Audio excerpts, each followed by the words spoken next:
Hello guys, तो कैसे हो आप सब। मैं और मेरा फ्रेंड निकल चुके हैं एक और टूर के साथ। हर बार पिछली बार टूर जो मैंने किया था नैनीताल का, उसका मैं किसी वजह से ब्लॉग बना नहीं पाया था। पर इस बार आपकी सबकी डिमांड थी कि भैया कहीं भी जाओ तो आप ब्लॉग बनाना। तो मैंने कहा इस बार तो रील कम बनाएंगे, हम यूट्यूब वाले ब्लॉग ही बनाएंगे, क्योंकि आपका सपोर्ट यूट्यूब के ब्लॉग पे बहुत अच्छा आता है। तो इस वीडियो में हम कहाँ जाने वाले हैं, हम टोटल 3 मंदिर जो है कवर करेंगे। एक तो शिरोर का जो मिश्रा जी का मंदिर है, कुबेरेश्वर नाथ धाम है वहाँ का। एक करेंगे हम उज्जैन वाला महाकाल का कॉरिडोर भी हम उसमें कवर करेंगे। और एक अपन कवर करेंगे इसके अंदर काल भैरव का मंदिर। तो हम निकल गए हैं हमारे गांव से, बैग हमने पैक कर लिया है। हमारे गांव से 5 किलोमीटर दूर से हमको बस मिलती है अजमेर के लिए, और अजमेर से हमारी ट्रेन है। अजमेर से हम जाएंगे सीधा भोपाल एक्सप्रेस से सीहोर से फिर आगे तो आपको पता चली जाएगा। ये आगे हम 5 किलोमीटर दूर पादू, यहाँ हम वेट कर रहे हैं बस का। घर से हमको बहुत अच्छे से तिलक वगैरह करके भेजा था, रवाना किया था मम्मी ने। क्योंकि जो मिश्रा जी का जो कुबेरेश्वर धाम है वहाँ हम सबसे पहले जाएंगे। वहाँ पे अगर उनका जो ये है चमत्कार, आप सबको पता है, हर घर में शिवलिंग तक शिव जी की पूजा जो करते हैं, जल जलाते हैं, एक लोटा जल, हर समस्या का हल, सब उनका मतलब उन्होंने जो चलाया वही है। तो ये हम लोग बस में चढ़ चुके हैं, हम जा रहे हैं अजमेर से हमारी ट्रेन मिलेगी भोपाल एक्सप्रेस, में हम बैठ के जाएंगे सीहोर। और सीहोर से आगे वापस हम आते टाइम उज्जैन भी करेंगे, काल भैरव के महाराज दर्शन भी करेंगे। उसके अलग अलग ब्लॉग में 3 डालूंगा, क्योंकि एक ब्लॉग बहुत बड़ा हो जाएगा, आपको भी देखने के लिए बोरिंग सा फील होगा कि यार एक ही ब्लॉग डाला है, वो भी इतना बड़ा बड़ा। इसके लिए अब हम अजमेर बस स्टैंड से उतर के पकड़ लिया हमने ऑटो से अब जा रहे हैं हम भोपाल एक्सप्रेस, मतलब रेलवे स्टेशन के लिए। 10 रुपये या 20 रुपये कुछ हमारे अजमेर का यहाँ से किराया होता है, ऑटो पकड़ना पड़ता है। अब मैं इतना बड़ा ब्लॉगर तो हूँ नहीं कि मैं कार से चला जाऊँ, ये आप लोग मेरे को बड़ा बना दोगे, कल मैं कार से भी जा सकता हूँ। और हमने एक ट्रेन के लिए खाना पे करा लिया था, क्योंकि जितनी जल्दी इसको भी भूख नहीं थी, मेरे को भी भूख नहीं थी, तो हमने सोचा कि ट्रेन में ही कुछ अपन पे करवा के खाते हैं। तो पे करवा लिया। घर पे ये इन्फॉर्म कर रहा था कि मैं पहुंच गया हूँ, और मतलब बस वगैरह ट्रेन वगैरह पकड़ ली है। अब हम मजा कर रहे हैं थोड़ा सा यहाँ पे कि पानी ले लो, चाय ले लो, क्योंकि मजाक मस्ती जरूरी होती है। जब हम ट्रैवलिंग करते हैं, अगर मजाक मस्ती नहीं कर रहे तो फिर वो ट्रैवलिंग का कोई मजा आता ही नहीं है। और ये मेरे बहुत अच्छा दोस्त है, हमारी अच्छी बनती है। हम चाय पानी ले लो, चाय ले लो, ऐसे करते करते जा रहे थे। ये लोग आ गई हमारी ट्रेन। अब पकड़ते इस ट्रेन को, और ये B5 में हमारे साथ टिकट आज का। तो B5 अपन पकड़ते हैं अपनी ट्रेन, और मिलते हैं आपसे अगले दिन सीधा सीहोर में। और सीहोर में जाने के बाद आपको मैं सारा वहाँ का दिखाऊंगा कि वहाँ मैंने बहुत कुछ सुना है सीहोर के बारे में, कि वहाँ पे मतलब चमत्कार तो होते ही हैं। मेरी मम्मी बहुत ज़्यादा मानती है कुबेरेश्वर नाथ धाम को। तो ये आ गए हम कुबेरेश्वर नाथ धाम। यहाँ से का भी सबसे बड़ा डिसीजन, अगर आप कोई भी यहाँ आना चाहते हो कि कहाँ आना है, कैमरा गंदा हो गया था, मैं इसको साफ कर लेता हूँ। आप अगर यहाँ आना चाहते हो, बहुत लोग राजस्थान से यहाँ आते हैं, तो जो यहाँ भोपाल एक्सप्रेस जो होती है वो हमको, आप कहीं पे भी रहते हो इंडिया के किसी भी कोने में, आपको बस सीहोर तक आना है ट्रेन पकड़ के। ट्रेन से सीहोर आने के बाद आपको ये प्लेटफॉर्म 1 या 2 3 पे छोड़ती है, यहाँ से सीधा रास्ता पकड़ के आपको नीचे आना है। यहाँ पे ट्रेन जहाँ भी आप उतरोगे वहाँ पे ऑटो वाले भैया वगैरह बहुत लोग होते हैं कि बोलो भैया चलो, पर आपको वहाँ कहीं नहीं रुकना है। सीधा सीहोर का ये मेन बस स्टैंड है, वहाँ पे आना है। वहाँ पे आने के बाद आपको उस साइड में, सामने की साइड में, ये जो बस स्टैंड रेलवे स्टेशन है उससे सामने की साइड में, वहाँ तक आपको पैदल जाना है। वहाँ से आपको सवारी वाले ऑटो मिलेंगे जो 40 रुपये में आपको कुबेरेश्वर धाम छोड़ देंगे। और कोई भी आना चाहता है तो उसको ये वीडियो शेयर कर देना। हम भी वहाँ से ऑटो पकड़ के आ गए हैं अब कुबेरेश्वर धाम की जो लाइन है वहाँ पे हाईवे तक आपको बस या ऑटो छोड़ता है, उसके बाद आपको पैदल ही चलना पड़ता है आधा किलोमीटर 1 किलोमीटर तक। और इनका जो चमत्कार है, इनका जो मान्यता है इस धाम की, वो बहुत ज़्यादा है। मैं पर्सनली बहुत ज़्यादा मानता हूँ। और यहाँ की जो शांति है, यहाँ की जो वाइब है, मतलब लोगों को किसी से मतलब नहीं है कि अंदर धूप आ रही है या बारिश हो रही है या अंदर अपने को कंकर लग रहे हैं पैर में, किसी से मतलब नहीं। लोगों को बस मतलब शिवमय, जिसको माहौल बोलते हैं ना, शिवमय माहौल होता है। शिवमय माहौल वही समझ सकता है जो एक शिव भक्त होता है। एक बड़ी सी यहाँ शिव जी की मूर्ति लगी हुई है, बहुत ही सुंदर धाम है ये।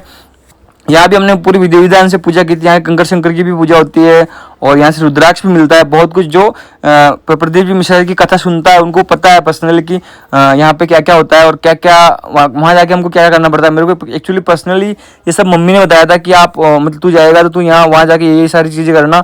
और फिर उसके बाद मम्मी ने जैसे बोला वैसे ही हम कर रहे थे। ये विजय पहले एक बार जा चुका है। यहाँ पे भीड़ थी क्योंकि अभी यहाँ प्रदीप जी मिश्रा जी की जो है वो शिव पुराण चल रही है, आज लास्ट डे था शिव पुराण का, तो भीड़ भी बहुत ज़्यादा थी। पर ऐसा लगा नहीं कि यार भीड़ ज़्यादा है या ऐसा कुछ है। पर हम शिवमय माहौल था, शिव जी के जयकार लगा रहे थे, और श्री शिवाय नमस्तुभ्यम का जाप कर रहे थे। और मतलब एक खुद में से यहाँ नेटवर्क का भी बहुत इशू है, नेटवर्क नहीं रहता ज़्यादातर, तो भी हम मतलब यहाँ खो गए थे। ये रहे अपने कुबेरनाथ, आप इनके दर्शन कर लो। हे कुबेरनाथ, मेरे जो वीडियो देख रहा है उनको सुख संपत्ति दे देना, और उनकी तरफ से मैं हाजिरी लगा रहा हूँ। मेरे सब्सक्राइबर जो है, मेरी इंस्टाग्राम फैमिली, यूट्यूब फैमिली, उनकी तरफ से मैं हाजिरी लगा रहा हूँ उनकी यहाँ पे। तो उनके घर पे जल्दी आप बुलाओ भेजना, वो सब भी बहुत जल्दी आपके यहाँ धाम तक पहुँचे और आपका जो आशीर्वाद उनको मिले। तो ये कुबेरनाथ की पूजा में हमने घर से जल ले जाने की मान्यता होती है कि घर से अपन जल लेके जाओ, अपने घर का जल जो होता है बोतल में डाल के लेके जाओ, फिर वहाँ उसका अभिषेक अपन कर सकते हैं। मम्मी ने मेरे को दिया था, तो मैं जो जल था वो घर से लेके गया था। घर से ये भी कुछ ब्लॉग बना रहा है, तो मैं बोला कि मैं बनाता हूँ तेरा ब्लॉग, तू बना मेरा ब्लॉग, ऐसे करके हम ये कर रहे थे। और यहाँ कुछ ऐसा नहीं है कि आप जल्दी से करो या बाकी मंदिरों में दर्शन करके निकलो या फटाफट साइड में, ऐसा कोई नहीं बोलता। आराम से आपकी मर्जी हो, उतनी देर तक आप अभिषेक कर सकते हो, भगवान का स्पर्श कर सकते हो, अभिषेक वगैरह जो भी आप सब कुछ कर सकते हो। पर वो जल जो घर से लेके आते हैं, ऐसी मान्यता है घर से लेके जाते हैं, बहुत लोग लेके जाते हैं। कथा में बताते हैं प्रदीप मिश्रा कि आप जल जो है वो घर से लेके जाया करो। और उनकी विधि विधान अलग है। जो मानते हैं, कथा सुनते हैं, उनको पूरा पता है। अंदर एक शिव जी का मंदिर भी बनाया हुआ है, और बाहर जो है वो एक शिवलिंग है। और उसके बाद अभी नया मंदिर इनका जो बन रहा है, उसका भी प्रोसेसिंग मैं आपको दिखाऊंगा आगे। बहुत बड़ा मंदिर है। और सबसे बड़ी यहाँ एक ट्रेजेडी ये हुई थी कि विजय भैया जो है वो पर्स चोरी हो गया था इस भीड़ में, क्योंकि यहाँ पे पुलिस वाले बोल रहे थे कि अपने सामान का ध्यान रखो, मोबाइल का ध्यान रखो, पर्स का ध्यान रखो, पर इन्होंने ध्यान नहीं रखा, क्योंकि शिव में खो गए थे ना यार। शिव जी के भक्त वैसे भी बोले होते हैं, शिव में खो गए थे तो इनका पर्स यहाँ से चोरी हो गया। तो इनको अभी भी पता नहीं चला, जब बाहर गए तब अभी इनको पता चला था कि मेरा पर्स खो गया है। तो मैंने कहा छोड़ो कोई बात नहीं है। अब हम यहाँ कर रहे हैं कंकर शंकर की पूजा। कंकर शंकर की पूजा जो होती है उसमें ऐसा होता है कि 5 कंकर लेके उसको शिव बना के अपन कोई भी अपनी जो ये होती है विश होती है वो बोल के, अपनी जो मनोकामना होती है वो बोल के अपन उनकी पूजा करते हैं। और उनमें से एक जो होता है कंकर शंकर, उनको अपन घर लेके आते हैं। जब अपनी मनोकामना पूरी हो जाएगी तो उस कंकर शंकर को वापस वहाँ पे छोड़ के आना पड़ता है। ये लंबी लाइन लगती है रुद्राक्ष के लिए। रुद्राक्ष का भी एक यहाँ का अलग ही महत्व है कि जिसके घर में कोई बीमार है या सुख शांति नहीं है, अगर वो उस रुद्राक्ष को रात को पानी में भिगो के रख देगा और सुबह उस जल को ग्रहण कर लेगा और रुद्राक्ष को वापस मंदिर में रख के पूजा कर देगा, तो उसका जो रोग होता है अंदर से या कोई भी पीड़ा वगैरह होती है वो सारी मतलब उस पानी से खत्म हो जाती है। ऐसे मान्यता भी है और चमत्कार भी है। तो हम भी रुद्राक्ष की लाइन में लग गए थे। 1.5 किलोमीटर की लाइन थी। ऐसा कुछ ये बोट अपन करते तब निशान लगाते, उस निशान लगा के ये रुद्राक्ष देते हैं। बोलिए श्री शिवाय नमस्तुभ्यम, ये जाप करके मैंने इसको ले लिया और भगवान का आशीर्वाद लेके ये एक यहाँ पे बहुत सारी श्री शिवाय नमस्तुभ्यम की और बहुत सारे सामान, कान्हा की ड्रेस हैं, फिर शिव जी का सामान, मंदिर की पूजा, चंदन, बहुत सारे सामान वगैरह मिलते हैं। यहाँ पे हमने होटल लिया था एक्चुअली नहाने धोने के लिए। होटल भी यहाँ पे बहुत सस्ते हैं, 100 रुपये पर पर्सन के हिसाब से हमको होटल मिल गया था। और 100 रुपये पर पर्सन के हिसाब से हमने आराम से दर्शन भी कर लिए थे। और अब थोड़ा सा हम रेस्ट कर रहे हैं। अभी मैं इसको बोल रहा हूँ कि पर्स घूम गया तेरा, मैं ब्लॉग में डालूंगा। इसको 20 रुपये पड़े थे, ये में ये दिखा रहा है कि मेरे पास 20 रुपये बचे, बाकी सारा कुछ खत्म हो गया। अब आ गए हम कथा पंडाल में। कथा सुनने का हमारा बहुत ज़्यादा मन था कि टीवी में तो हमने बहुत कुछ सुना है, इंस्टाग्राम पे बहुत बार देखा है, आज लाइव सुनते हैं, पर वो पॉसिबल हुआ नहीं क्योंकि बहुत ज़्यादा भीड़ थी। और इस भीड़ में से जाना भी इतनी बड़ी बात नहीं है। ब्लॉग के लिए भी मैं बहुत, यार प्रदीप मिश्रा आप भी दर्शन कर लो, मैं भी कर लेता हूँ। इस यहाँ जगह जाने के लिए भी मैंने बहुत मतलब स्ट्रगल करके यहाँ तक पहुँचा था। और वहाँ तक जाने का कोई सीन ही नहीं है क्योंकि बहुत ज़्यादा भीड़ होती है। और सारे भक्त जो होते हैं वो कथा में इतने लीन होते हैं कि उनको पता ही नहीं होता ऊपर से क्या आ रहा है, नीचे से क्या आ रहा है। नीचे पत्थर पड़े हैं, कंकर पड़े हैं, कीचड़ पड़ा है, वहीं वो बैठ के देख रहे हैं। मतलब इनका जो मतलब शिवमय माहौल जो होता है, शिव भक्त जो होता है वो ओरिजिनल यहाँ पे आपको दिखेंगे। भीड़ देखो यार कितनी भीड़ है। और ये भी मतलब ये देखो भी निकल के आ रहा है। हम वहाँ पीछे से आए थे, मन तो हमारा था कि आपको ब्लॉगिंग के लिए या मैं खुद दर्शन कर लूँ महाराज जी के पास जाके, पर वो पॉसिबल हुआ ना। यहाँ तक जाके हमारी मतलब जो था वो ये हो गया। और आगे जाना भी पॉसिबल नहीं था क्योंकि जाएंगे तो वापस आना भी पॉसिबल नहीं था। हमको निकलना था वापस आज ही उज्जैन के लिए। तो हमने सोचा कि यहीं से दर्शन करवा देता हूँ आपको। बहुत अच्छी कथा थी, मैंने भी यहाँ रुक के कथा सुनी थी। अगर आप लोग महाराज जी की कथा नहीं सुनते हो तो टीवी पे लाइव ये कथा आती है। और श्रावण में तो बहुत ज़्यादा भीड़ लगेगी और श्रावण में बहुत भक्त यहाँ आएंगे।